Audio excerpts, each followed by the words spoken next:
నమస్తే welcome to news twilight ముందుగా headlines Obulapuram mining కేసులో తుది తీర్పు 5గురికి శిక్ష ఖరారు చేసిన నాంపల్లి సిబిఐ కోర్టు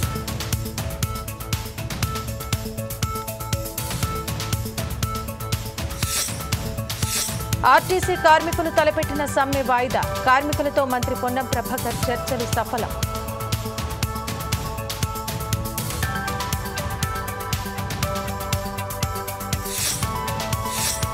మాక్ డ్రిల్పై రాష్ట్రాలకు కేంద్రం సూచనలు కశ్మీర్ లక్నోలో విద్యార్థులకు అవగాహన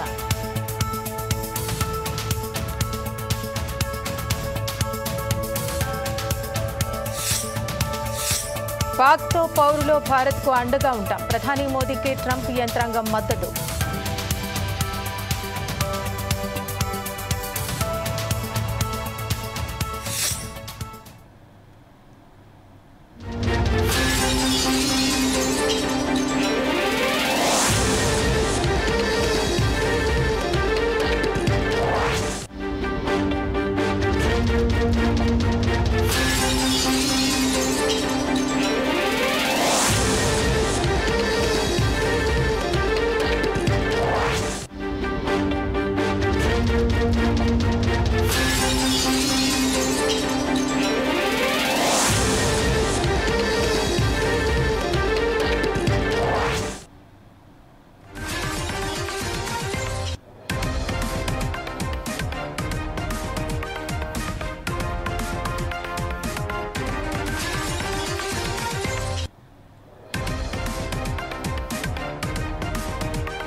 ఓబులాపురం మైనింగ్ కేసులో నాంపల్లి సిబిఐ కోర్టు కీలక తీర్పు ఇచ్చింది ఈ కేసులో 5గురికి శిక్షను ఖరారు చేసింది మరో 2ని నిర్దోషులుగా సిబిఐ కోర్టు ప్రకటించింది ఓబులాపురం మైనింగ్ కేసులో సబితా ఇంద్రారెడ్డికి క్లీన్ చిట్ ఇచ్చినట్టు తెలుస్తోంది ఇక ఈ కేసులో ఇప్పటికే ఒకరు మృతి చెందారు ఇందులో ఐఏఎస్ శ్రీలక్ష్మిపై నమోదైన కేసును కోర్టు కొట్టేసింది గతంలో 2004-2009 వరకు సబితా ఇంద్రారెడ్డి గనుల శాఖ మంత్రిగా ఉన్నారు అయితే 884 కోట్ల రూపాయలు ప్రజాధనం లూటీ చేశారని 9 మందిపై సిబిఐ అభియోగాలు మోపింది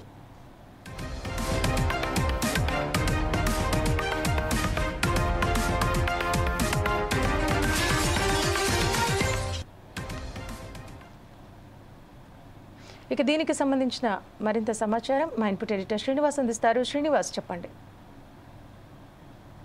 అయితే ఓబులాపురం గనుల కేసుకు సంబంధించి కొద్దిసేపటి క్రితమే సిబిఐ కోర్టు సంచలనమైన తీర్పును వెలువరించడం జరిగింది ఈ కేసులో చూసుకుంటే కనుక 5 మందిని దోషులుగా గుర్తించింది అదేవిధంగా 2ని నిర్దోషులుగా ప్రకటించడం జరిగింది నిర్దోషుల దాంట్లో మనం చూసుకుంటే కనుక మాజీ ఐఏఎస్ ఆఫీసర్ కృపానందం ఉన్నారు అదేవిధంగా మాజీ మంత్రి మనకి సబితా ఇంద్రారెడ్డి కూడా నిర్దోషులుగా తేల్చడం జరిగింది అయితే ఈ కేసులో ముందుగా శ్రీలక్ష్మి మీద ఉన్న కేసును హైకోర్టు ముందే కొట్టివేయడం జరిగింది సో ఈ కేసుకు సంబంధించి చూసుకుంటే కనుక 5గురు నిందితులకి శిక్ష ఖరారు చేయడం జరిగింది అందులో A1గా బివి శ్రీనివాసరెడ్డి ఉన్నారు ఆయనకి 7 ఏళ్ల జైలు శిక్షను ఖరారు చేసింది జీవిత ఖైదుగా అదేవిధంగా A2గా గాలి జనార్దన్ రెడ్డి సంబంధించి కూడా A2గా ఈయనని A2 ముద్దాయిగా ఉన్నారు ఈయన మీద కూడా 7 ఏళ్ల జైలు శిక్ష విధించడం జరిగింది అదేవిధంగా A3గా మనకు చూసుకుంటే కనుక A3కి సంబంధించి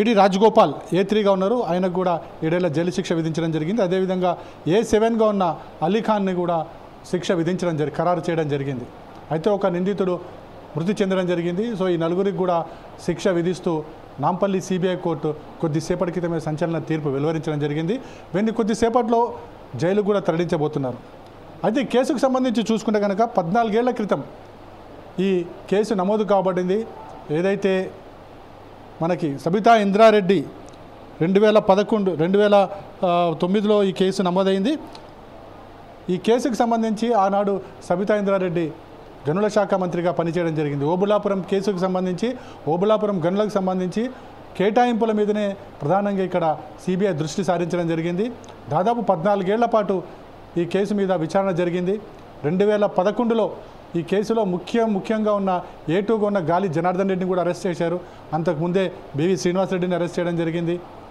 అలీఖాన్ అరెస్ట్ చేయడం జరిగింది అదేవిధంగా మనకు చూసుకుంటే రాజగోపాల్ని కూడా అరెస్ట్ చేయడం జరిగింది 14 ఏళ్లుగా ఈ కేసుకు సంబంధించి విచారణ కొనసాగింది. 2012లో ఈ కేసుకు సంబంధించి ఛార్జ్షీట్ కూడా దాఖలు చేయడం జరిగింది. 884 కోట్ల రూపాయల ప్రజాధనం దుర్వినియోగం అయ్యిందని చెప్పేసి సిబిఐ ఏదైతే కేసు నమోదు చేసిందో దీని మీద కోర్టు నమ్మింది కనుకనే వీరికి శిక్ష ఖరారు చేయడం జరిగింది. అయితే ఈ కేసులో కొన్ని కీలక పరిణామాలు, కీలక మలుపులు కూడా ఆనాడు విచారణ క్రమంలో చోటు చేసుకోవడం జరిగింది. ఎప్పుడైతే గాలి జనార్దన్ రెడ్డికి అరెస్టు చేయబడ్డారో అప్పుడు ఆయనకి బెయిల్ ఇస్తూ ఇచ్చిన ఒక తీర్పు ఏదైతుందో ఆ తీర్పులో ఒక జడ్జి కూడా సస్పెండ్ కాబడ్డారు. ఏదైతే బెయిల్ ఇచ్చే క్రమంలో అక్కడ కూడా అవినీతికి పాల్పడ్డారని చెప్పేసి ఆ జడ్జి మీద కేసు రావడంతోనే ఆయనని జడ్జి నుంచి కూడా తప్పించడం జరిగింది. మొత్తానికి 14 ఏళ్ల తర్వాత ఓఎంసీ కేసుకు సంబంధించి ఏదైతే నిందితులు ఐదుగురికైతే శిక్ష పడింది. అయితే అందులో ప్రధానంగా గాలి జనార్దన్ రెడ్డి ఈరోజు జడ్జి ముందు కూడా వేడుకోవడం జరిగింది. తాను పలు కంపెనీలకి యాజమానిగా ఉన్నాను, అదేవిధంగా పలు సంక్షేమ కార్యక్రమాలు నిర్వహిస్తున్నాను, తనకు శిక్ష తగ్గించమని చెప్పేసి కూడా అభ్యర్థించడం జరిగింది. అయితే దానికి జడ్జి సీరియస్ కాబడ్డారు. 5-7 యావజ్జీవ కారాగార శిక్ష కాదు, 10 ఏళ్ల పాటు శిక్ష విధించాలి ఈ కేసుకి అని చెప్పేసి కూడా జడ్జి చెప్పినట్లు తెలుస్తుంది. అయితే ఈ కేసులో ఇప్పటికే గాలి జనార్దన్ రెడ్డికి సంబంధించి 4 ఏళ్ల శిక్ష అనుభవించడం జరిగింది. ప్రస్తుతం అయితే 7 ఏళ్ల శిక్ష పడింది కాబట్టి 4 ఏళ్ళు శిక్ష అనుభవించారు కాబట్టి మరో 3 ఏళ్ల పాటు గాలి జనార్దన్ రెడ్డి జైల్లో ఉండాల్సి వస్తుంది. మొత్తానికైతే ఈ ఓబులాపురం మైనింగ్ కేసుకు సంబంధించి 14 ఏళ్ల తర్వాత తీర్పు రావడం అనేది ఒక సంచలనమనే చెప్పొచ్చు. శ్రావంతి.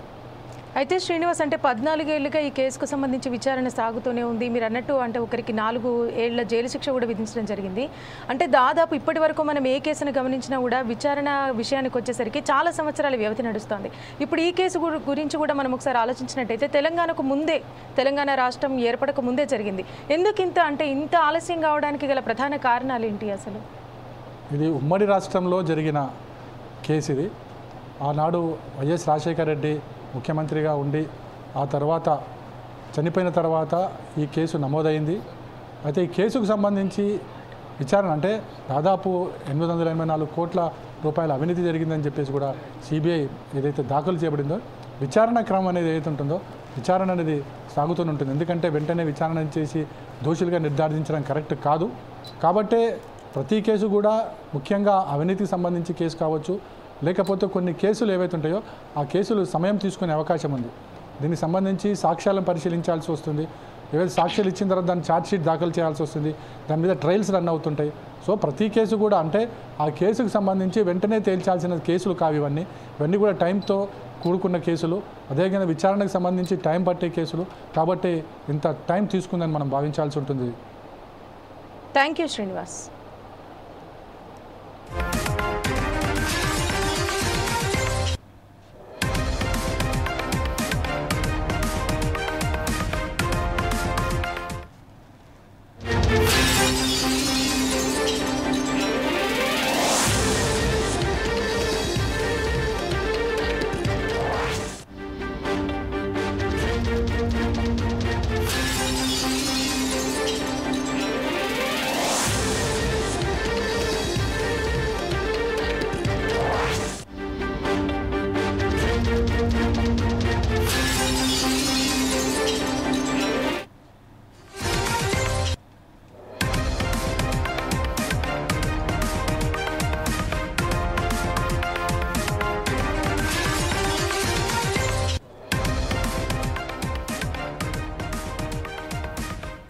మరో బ్రేకింగ్ న్యూస్ చూస్తున్నాం. ఆర్టీసీ కార్మికులు తలపెట్టిన సమ్మె వాయిదా పడింది. మంత్రి పొన్నం ప్రభాకర్తో ఆర్టీసీ జేఏసీ చర్చలు సఫలం కావడంతో సమ్మెను వాయిదా వేస్తున్నట్టు ప్రకటించారు.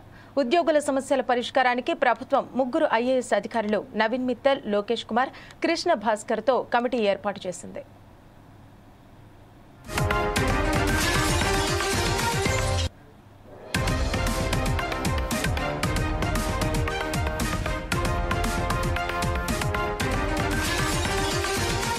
ఇక దీనికి సంబంధించి మరింత సమాచారం మా ప్రతినిధి లెనిన్ అందిస్తారు. లెనిన్, చెప్పండి.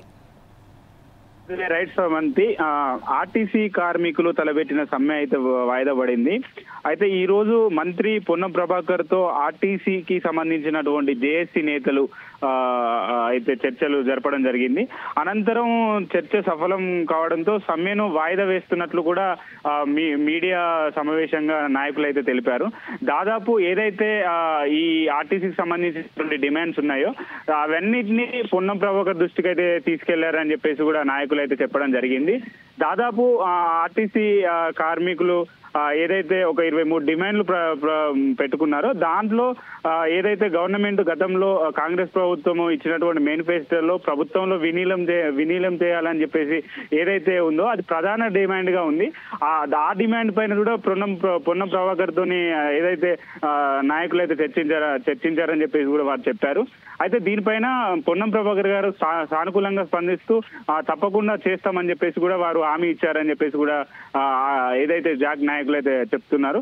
అలానే ఒకవేళ ఈ రోజు జరిగినటువంటి చర్చలు సఫలమయ్యాయి, ఒకవేళ ప్రభుత్వం దృష్టికి తీసుకుపోయినటువంటి అంశాలను వాళ్ళు ఒకవేళ పరిష్కరించకపోతే తర్వాత మళ్ళీ సమ్మెకు మేము దిగుతామని చెప్పేసి కూడా చెప్పారు.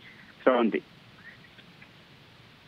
ఏదైనా డేట్ ఏమైనా ఫిక్స్ చేశారా? ఈ డేట్ లోపు మేము మీ సమస్యలకు పరిష్కారం చెప్తామని చెప్పేసి దాదాపు ఈ రోజు అయితే ఒక 3 గంటల పైన సాగిన సమావేశంలో మంత్రి గారు అయితే కొంత సమయం ఇవ్వాలని చెప్పేసి చెప్పారు. అట్లనే ఎలాంటి డేట్ అయితే చెప్పలేదు. దాదాపు కొంత సమయం అయితే ఇవ్వాలి. కొంత ఇప్పుడిప్పుడే రాష్ట్రము ఏదైతే ఆర్థికంగా అదైతుంది, గతంలో ఆర్థికంగా చాలా దివాలా తీసింది రాష్ట్రము.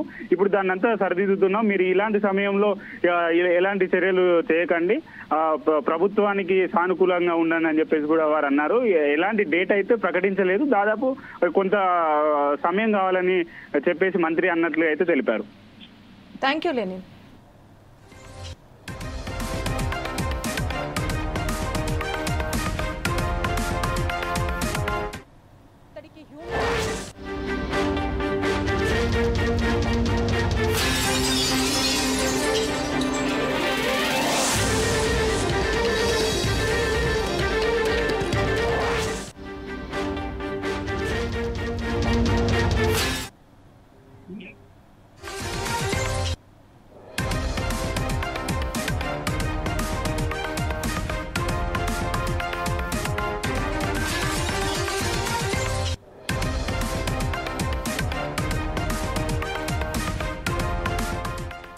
ఇక మరో బ్రేకింగ్ న్యూస్ చూస్తున్నాం. రేపు దేశవ్యాప్తంగా వార్ మాక్ డ్రిల్ నిర్వహించనున్నారు.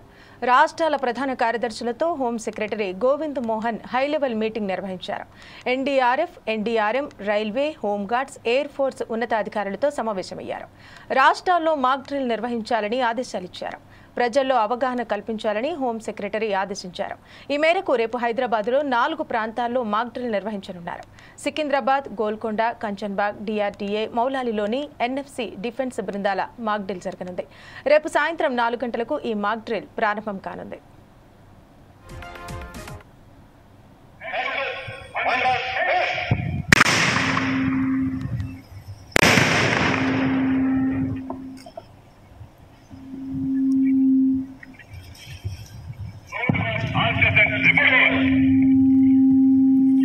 நடவடிக்கை முடிந்த பிறகு தீவிரவாதியின் உடலை நேரடியாக சென்று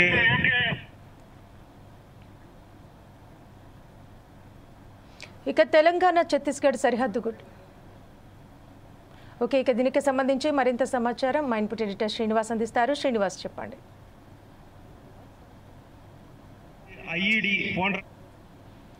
సన్నాహాలు జరుగుతున్నాయని చెప్పేసి మనం నిర్ణయానికి రావచ్చు. ఎందుకంటే యుద్ధ సన్నాహాలన్నీ కూడా ఇక మొదలయ్యాయి. రేపటి నుంచి కూడా సివిల్ డిఫెన్స్ మాక్ డ్రిల్ జరగబోతుంది. ఏదైతే కేంద్ర ప్రభుత్వం ఈరోజు కేంద్ర హోంశాఖ కార్యదర్శి, అదేవిధంగా ఆయా రాష్ట్రాల సిఎస్లతోని, అదేవిధంగా డీజీపీలతోని కూడా భేటీ కావడం జరిగింది. రేపటి నుంచి కూడా మాక్ డ్రిల్ నిర్వహించబోతున్నారు. సివిల్ డిఫెన్స్ మాక్ డ్రిల్ రేపు ఒక్కరోజు ఉంటుంది. అంటే ఇదంతా కూడా యుద్ధానికి ముందు సన్నాహాలు, అంటే ప్రజల్ని అప్రమత్తం చేయడం. ఒకవేళ యుద్ధం కనుక వస్తే ప్రజలు ఎట్లా వ్యవహరించాలి, ఎలా పబ్లిక్లో ఉన్నప్పుడు ఎలా తప్పించుకోవాలి, అదేవిధంగా వాళ్ళకి ఆత్మస్థైర్యం ఎలా కలుగుతుంది అనే అంశాలన్నిటి మీద కూడా రేపు మాక్ డ్రిల్ ఉండబోతుంది. దీనికి సంబంధించి ఇప్పటికే కేంద్ర హోంశాఖ కార్యదర్శి అన్ని రాష్ట్రాలకు ఏవైతే జిల్లాలు ఉన్నాయో ఆ జిల్లాల సంబంధించిన ఆయా రాష్ట్రాల కార్యదర్శులతోని సిఎస్లతోని డీజీపీలతో కూడా వీడియో కాన్ఫరెన్స్ నిర్వహించడం జరిగింది. 259 జిల్లాల్లో ఈ సివిల్ డిఫెన్స్ మాక్ డ్రిల్ జరగబోతుంది. అంటే దాదాపు 54 ఏళ్ల తర్వాత యుద్ధ సైరన్ మోగబోతుంది. యుద్ధానికి ముందు ఒక సైరన్ వస్తుంది.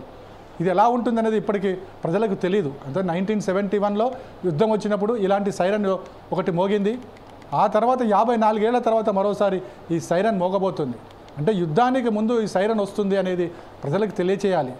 యుద్ధం అంటూ వస్తే ప్రజలు ఎలా వ్యవహరించాలి, ఎక్కడ దాక్కోవాలి, వైమానిక దాడులు జరిగితే ఏ విధంగా తప్పించుకోవాలనే అంశాలన్నిటి మీద కూడా ఈ మాక్ డ్రిల్ ఉండబోతుంది. ముఖ్యంగా చూసుకుంటే కనుక కేంద్ర ప్రభుత్వం దీనికి సంబంధించి 259 జిల్లాలను ఎంపిక చేసింది ఈ మాక్ డ్రిల్కి సంబంధించి. అందులో 13 జిల్లాలు మొదటి కేటగిరీలు వస్తాయి. మొదటి కేటగిరీలు అంటే ప్రధానంగా ఇవన్నీ కూడా పాకి చాలా దగ్గరగా ఉండే జిల్లాలు, అంటే నగరాలు కావచ్చు, లేకపోతే మనకి సైన్యానికి సంబంధించిన ఆయుధం సంపత్తి ఉండొచ్చు, లేకపోతే వైమానిక స్థావరాలు ఉండొచ్చు, నావికా స్థావరాలు ఉండొచ్చు. కాబట్టి వీటిని 13 జిల్లాలు ఉన్నాయి. వీటిలో ఇవి ప్రధానమైనవి, అంటే కేటగిరీ 1 కింద వస్తాయి. ఇందులో దేశ రాజధాని వస్తుంది. తారాపూర్ అణు కర్మాగారం కూడా రాబోతుంది. సో ఇవన్నీ కూడా 13 జిల్లాలు ఏవైతే ఉన్నాయో అవి చాలా సీరియస్గా ఇక్కడ దృష్టి సారించాల్సి ఉంటుంది. అదేవిధంగా సైనికులు కూడా ఎయిర్ ఫోర్స్ కూడా ఇక్కడే ఎక్కువగా దృష్టి సారిస్తుంది. ఇవి కేటగిరీ 1 కింద రాబోతున్నాయి. అదేవిధంగా కేటగిరీ 2 కింద 201 జిల్లాలు ఉన్నాయి.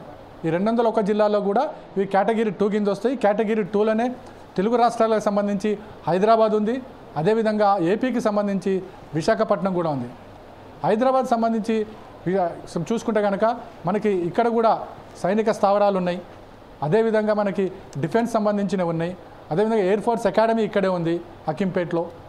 సో మరోవైపు చూసుకుంటే కనుక మనకి గోల్కొండకు సంబంధించి అక్కడ సైనిక ఆయుధగారాలు ఉన్నాయి. సో ఇవన్నీ తీసుకున్న తర్వాత హైదరాబాద్ సంబంధించి సికింద్రాబాద్ కావచ్చు, అదేవిధంగా గోల్కొండ కావచ్చు.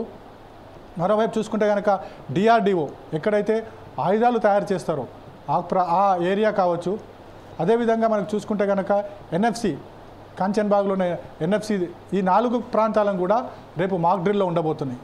అదేవిధంగా వైజాగ్కి సంబంధించి ఏదైతే షిప్ యార్డ్ ఉందో అక్కడ ఈ నావికా దళం కూడా అక్కడే ఉంటుంది. కాబట్టి అక్కడ కూడా ఈ మాక్ డ్రిల్ ఉండబోతుంది.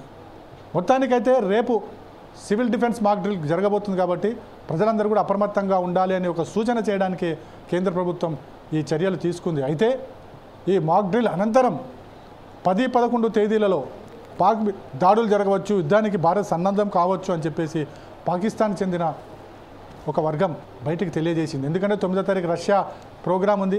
రష్యా తర్వాత ఆ కార్యక్రమం తర్వాతనే భారత్ పాక్ మీద అటాక్ చేసే అవకాశాలు ఉన్నాయని చెప్పేసి పాకిస్తాన్ భావిస్తుంది. మొత్తానికైతే దేశంలో అయితే యుద్ధం చేయాలన్న మూడైతే నెలకొంది. ఖచ్చితంగా పాకిస్తాన్ మీద యుద్ధానికి వెళ్లాల్సిందే. ఉగ్రవాదాన్ని పెంచి పోషిస్తున్న పాకిస్తాన్ మెడలు వంచాల్సిందే అని చెప్పేసి కూడా ప్రతి ఒక్కరు భారతీయులు కూడా భావిస్తున్నారు. ఆ క్రమంలోనే ఇప్పుడు కేంద్రం కూడా కదులుతుంది, అడుగులు వేస్తుంది. శ్రవంతి. Thank you Srinivas. தீவிரவாதி இறக்கும் தருவாயில்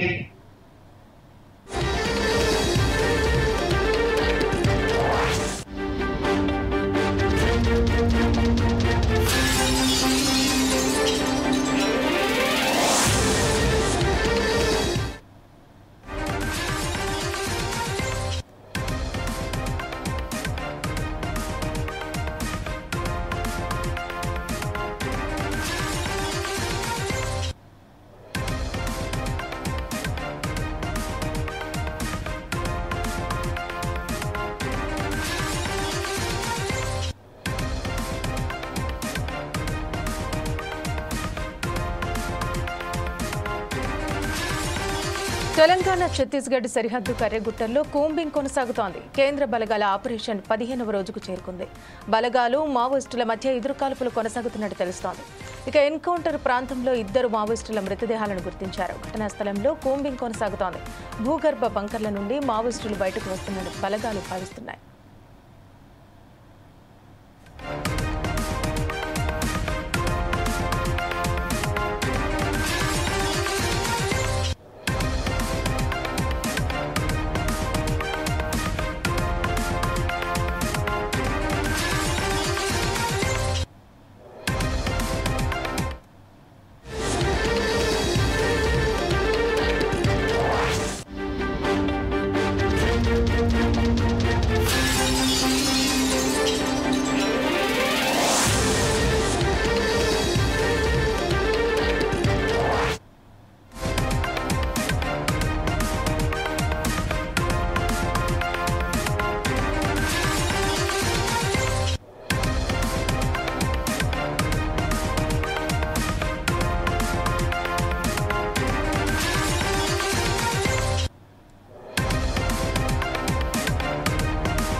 జమ్మూ కాశ్మీర్లో మరోసారి పాక్ కాల్పులకు దిగింది. ఎల్ఓసి వద్ద వరుసగా 12వ రోజు పాక్ దుశ్చర్యకు పాల్పడుతోంది.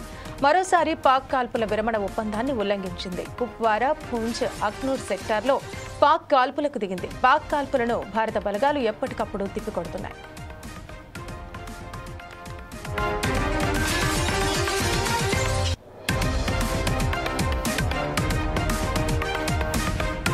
దీనికి సంబంధించి మరిన్ని వివరాలు మా ఇన్పుట్ ఎడిటర్ శ్రీనివాస్ అందిస్తారు. శ్రీనివాస్, చెప్పండి. పాల్పడ్డం ఇది కొత్త ఏమీ కాదు మనకి. అయితే పహల్గామ్ దాడి తర్వాత ఈ కవ్వింపు చర్యలు చాలా ఎక్కువయ్యాయి. ముఖ్యంగా కాల్పుల విరమణ ఏదో ఒప్పందం అవుతుందో ఒప్పందానికి పాక్ తూట్లు పొడిచింది. ఈరోజు 12వ రోజు సేమ్ అదే ప్రాంతంలో ఎల్ఓసి ప్రాంతంలో లైన్ ఆఫ్ కంట్రోల్ ఎక్కడైతుందో ఆ ప్రాంతంలో సైనిక స్థావరాలు, భారత సైనిక స్థావరాలని లక్ష్యంగా చేసుకుంటూ కాల్పులు తెగబడింది.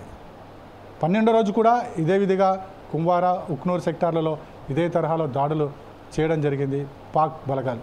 అయితే దాన్ని సమర్థవంతంగా భారత్ తిప్పికొట్టగలిగింది. వాళ్ళు ఎవరైతే దాడులు పాల్పడుతున్న పాకిస్తాన్ మీద తిరిగి కాల్పులు జరగడంతో వాళ్ళంతా కూడా తోక ముడవాల్సిన పరిస్థితి ఎక్కడి వరకు వచ్చిందంటే పాకిస్తాన్లో ఇక అక్కడ పబ్లిక్ కూడా పాక్ ప్రభుత్వం మీద, పాక్ మిలిటరీ మీద తిరగబడే రోజులు దగ్గరలోనే ఉన్నాయి. ఎందుకంటే వాళ్ళకి అంతర్గతంగా యుద్ధం మొదలైంది. అదేవిధంగా ప్రజలు తిరుగుబాటు పెరుగుతోంది. అక్కడ రోజు రోజుకి దయనీయమైన పరిస్థితి అక్కడ మనకు కనిపిస్తుంది. ఒకవైపు యుద్ధం, మరోవైపు ప్రజల తిరుగుబాటు, ఇంకోవైపు అంతర్యుద్ధం. సో ఇలాంటి పరిస్థితులను పాకిస్తాన్ ఎదుర్కొంటున్న క్రమంలో అక్కడ పాక్ సరిహద్దుల్లో ఉన్న మిలిటరీ బలగాలు కూడా పూర్తి స్థాయిలో అయితే వాళ్ళంతా కూడా కవ్వింపు చర్యలకు పాల్పడుతున్న పరిస్థితి. ఎందుకంటే భారత్ని కట్టడి చేయలేని పరిస్థితి ప్రస్తుతం నెలకొని ఉంది. ప్రపంచ దేశాలన్నీ కూడా భారత్కి అండగా నిలబడ్డాయి. పాక్ని ఏకాకిని చేసే ప్రయత్నం జరుగుతుంది. పాక్ ఏతుందో పాక్ ఉగ్రవాదాన్ని పెంచి పోషిస్తున్నట్లు కూడా అందరికీ కూడా ఇక్కడ మనకి పూర్తి స్థాయిలో వాళ్ళకి ఆధారాలు కూడా ఇవ్వడం జరిగింది. అంతేకాదు అంతర్జాతీయ బ్యాంకుల ముందు కూడా, అప్పులిచ్చే బ్యాంకుల ముందు కూడా పాకిస్తాన్ ఉగ్రవాద దేశం అని చెప్పి నిలబెట్టడంలో భారత్ సక్సెస్ కాగలిగింది. ఈ నేపథ్యంలో ఇలాంటి చర్యలన్నీ చూసిన తర్వాత పాక్ మిలిటరీ అధికారులకు కావచ్చు, పాక్ ప్రభుత్వానికి కావచ్చు అగ్గి మీద గుగ్గిలం అయిపోతున్న పరిస్థితి వాళ్ళకి కనిపిస్తుంది. అందుకోసమే సరిహద్దు వెంబడి భారత్ మీద అటాక్స్ చేస్తూనే ఉన్నారు. దానికి భారత్ తిప్పుకొడుతూనే ఉంది. ఈరోజు కూడా పాక్ అదే తరహా దాడులు చేసింది. ఏదైతే కాల్పుల విరమణ ఒప్పందాన్ని తూట్లు పరిచింది, ఇది ఈరోజు ఉంటుంది, రేపు ఉంటుంది. భారత్ తిరగబడి యుద్ధానికి వెళ్ళేంత వరకు కూడా ఈ తరహా కవ్వింపు చర్యలకు పాక్ పాల్పడుతూనే ఉంటుంది. యుద్ధం ఎన్నో రోజులు లేదు, మరికొద్ది రోజుల్లో భారత్ ఖచ్చితంగా పాకిస్తాన్కి బుద్ధి చెప్పబోతుందని మాత్రం అందరూ భావిస్తున్నారు. Sravanthi. Thank you Srinivas.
AP liquor scam కేసులో కీలక పరిణామం చోటు చేసుకుంది. ఈ కేసులో A31గా ధనుంజయ రెడ్డి, A32 కృష్ణమోహన్ రెడ్డి, A33గా గోవిందప్ప, బాలాజీలను సిట్ అధికారులు చేర్చారు.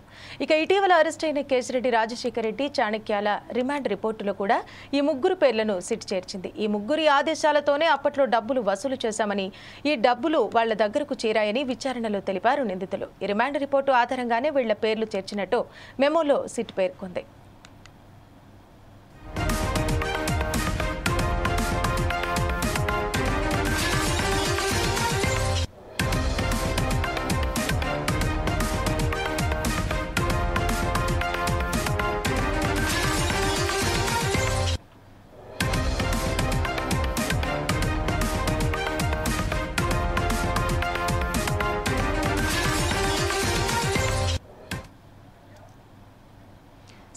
రేవంత్ రెడ్డిపై బీజేపీ ఎంపీ ఈటెల రాజేందర్ ఆగ్రహం వ్యక్తం చేశారు. తెలంగాణ ఆత్మస్థైర్యం దెబ్బతీసేలా సీఎం మాట్లాడారని ఈటెల విమర్శించారు. ఎన్టీఆర్ హయాంలో ఉద్యోగులను దోషిగా నిలబెట్టే ప్రయత్నం చేస్తే ఏం జరిగిందో రేవంత్ రెడ్డి గుర్తు తెచ్చుకోవాలంటూ హెచ్చరించారు.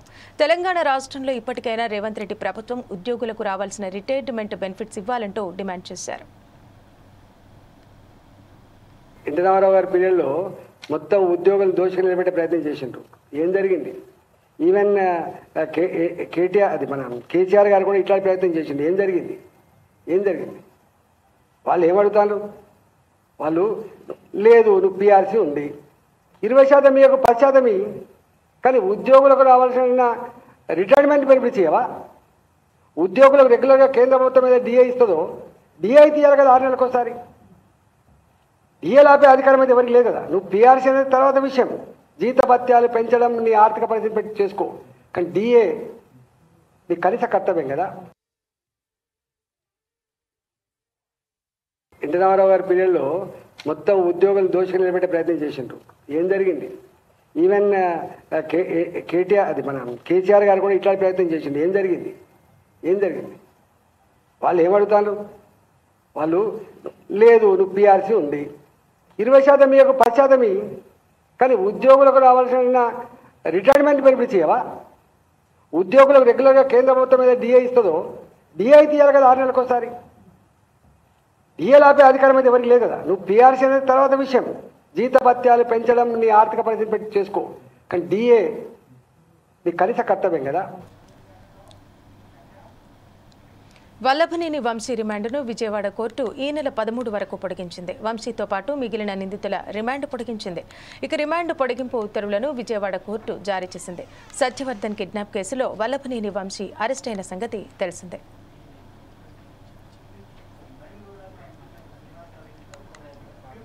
ఇక దీనికి సంబంధించి మరిన్ని వివరాలు మా ఇన్పుట్ ఎడిటర్ శ్రీనివాస్ అందిస్తారు. శ్రీనివాస్, ఏదైతే వల్లభనేని వంశీ ఇంకా జైల్లోనే కొనసాగుతున్న పరిస్థితి మనకి ఈరోజు కనిపించింది. ఎందుకంటే సత్యవర్ధన్ కేసుకు సంబంధించి వంశీ మీద అరెస్ట్ చేయడం సంగతి మనకు తెలిసింది. అయితే ప్రతిసారి కూడా బెయిల్కి వెళ్ళిన వంశీకి అక్కడ చుక్కే ఎదురవుతుంది. మరోసారి ఆయన రిమాండ్ పెంచుతూ విజయవాడ కోర్టు ఉత్తర్వులు జారీ చేయడం జరిగింది. దీంతో వంశీ ఇప్పటికప్పుడు బయటికి వస్తాడా అనే అనుమానం కూడా ఆయన కుటుంబ సభ్యుల్లో నెలకొని ఉంది. ఎందుకంటే ఇప్పటికి కూడా 3 సార్లు ఆయన రిమాండ్ పొడిగించడం జరిగింది. మరికొన్ని నెల 13 వరకు కూడా రిమాండ్ ఉంటుంది. 13 తర్వాత మరోసారి కేసు బెంచ్ మీదకి వచ్చిన తర్వాత నెక్స్ట్ ఏం చర్యలు తీసుకుంటారు, జడ్జిమెంట్ ఏ విధంగా ఉంటుంది అనేది మనకు తెలుస్తుంది. అంతవరకు కూడా వంశీ ఇంకా జైల్లోనే గడపాల్సి ఉంటుంది. అయితే బెయిల్ పిటిషన్ సంబంధించి కూడా ఇప్పటికీ వంశీకి సంబంధించిన వాళ్ళు బెయిల్ పిటిషన్ మీద కూడా పెద్దగా ఇంకా సాధించలేదని మాత్రం తెలుస్తుంది. Thank you Srinivas.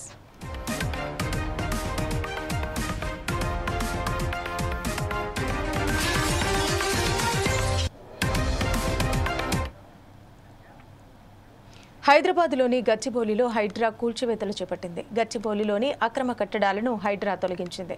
Fertilisers corporation of India employees society లేఅవుట్లో అక్రమ కట్టడాలను హైడ్రా అధికారులు తొలగించారు. రోడ్స్ పార్క్లో అక్రమంగా నిర్మించిన కట్టడాలను గుర్తించిన హైడ్రా అధికారులు ఆక్రమణలను తొలగించారు. రోడ్లను ఆక్రమించి నిర్మాణాలను చేపట్టారంటూ ఫిర్యాదులో పేర్కొనడంతో హైడ్రా అధికారులు చర్యలు చేపట్టారు.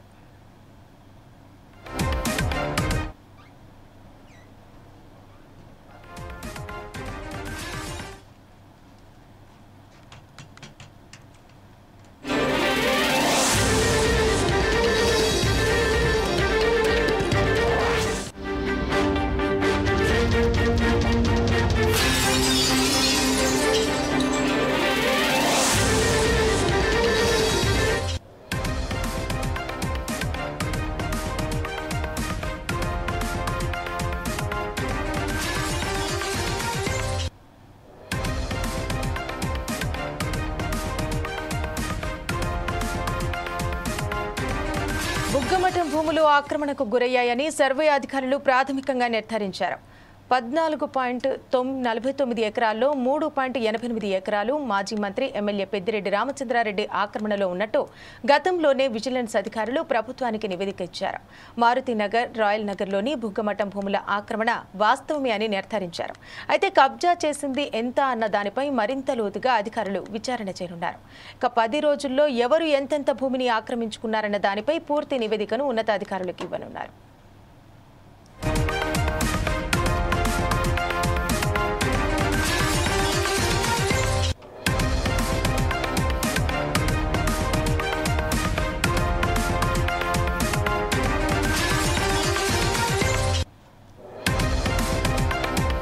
ఉగ్రవాదంపై భారత్ చేసే పోరాటానికి ప్రపంచ దేశాలు కూడా మద్దతు పలుకుతున్నాయి. ఈ క్రమంలో అమెరికా ఫుల్ సపోర్ట్ ఇచ్చింది. ఉగ్రవాదంపై భారత్ చేసే పోరుకు అన్ని విధాలుగా అండగా ఉంటామని తేల్చి చెప్పింది. ఉగ్రవాదంపై పోరాటంలో భారత్కు తమ దేశం అన్ని విధాలుగా అండగా నిలుస్తుందని అమెరికా ప్రతినిధుల సభ స్పీకర్ మైక్ జాన్సన్ స్పష్టం చేశారు. ఉగ్రవాదానికి వ్యతిరేకంగా భారత్ చేస్తున్న పోరాటానికి తాము సంపూర్ణ మద్దతు అందిస్తామని ఆయన స్పష్టం చేశారు. ఉగ్రవాదంపై భారత్ తీసుకునే కఠిన చర్యలకు అమెరికా అండగా నిలుస్తుందని ఆయన పేర్కొన్నారు.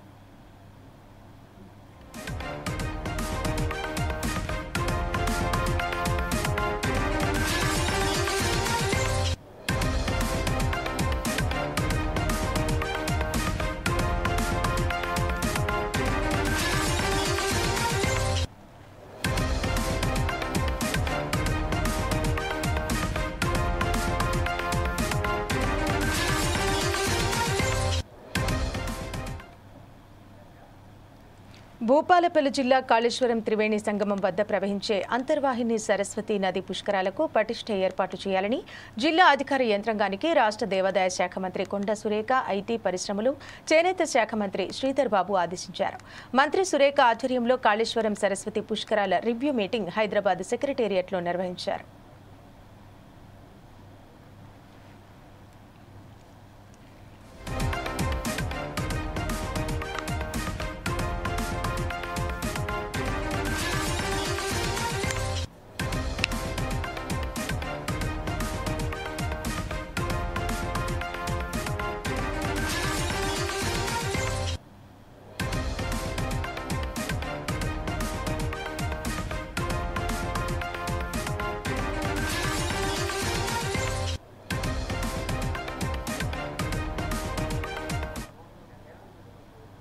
మరిన్ని వార్తలు, విశేషాల కోసం చూస్తూనే ఉండండి 4 Sides TV. నమస్తే.